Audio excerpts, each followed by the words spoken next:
গুনার ভিতরে মজা বেশি, গুনার ভিতরে মজা বেশি, নেক আমলের ভিতরে মজা কম।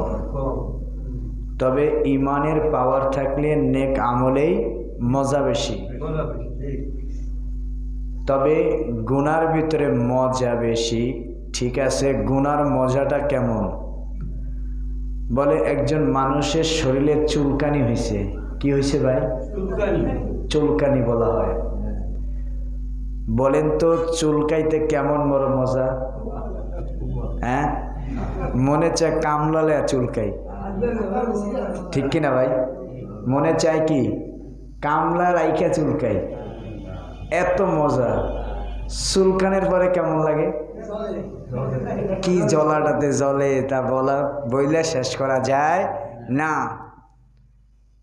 তেমনি ভাবে গুনাহটা মজা ঠিকই, কিন্তু গুনার যে আযাব সেইটা সহ্য করার ক্ষমতা নাই। গুনার মজাটা হইল এমনই যেমন চুলকাইতে মজা। যেমন কি চুলকাইতে মজা, চুলকানের পরে যেরকম আরাম লাগে, গুনাহ করার পর মজা করার পরে আবার সেরকমই লাগে। এই জন্য বলছে কি গুনাহ হইল চুলকানির মতো। কির মতো?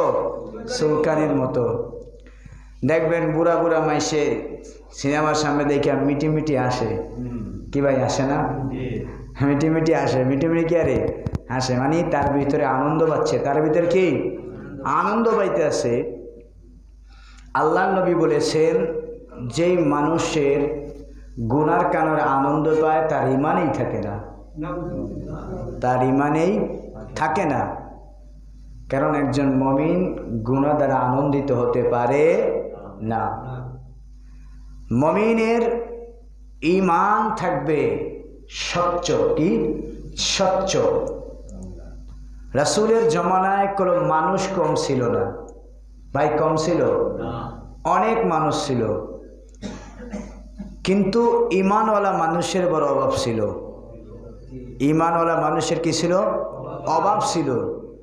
তবে যেই কয়জন ঈমানদার ছিল তাদের ফালানের মতো না, তাদের ফালানের মতো না। এক একজন ঈমানদার ছিল যারা ইতিহাস করে গেছে। তারা কি করে গেছে? ইতিহাস করে গেছে। রাসূলের জামানায় মুসলমান ছিল, ঈমানওয়ালা ছিল, লোক কম থাকলেও তাদের পাওয়ার ছিল। তাদের কি ছিল? পাওয়ার ছিল। আর বর্তমানে মুসলমান বেশি কিন্তু পাওয়ার কম। বর্তমানে কি? পাওয়ার কম। আগের জামানায় বলে মসজিদ কাঁচা ছিল।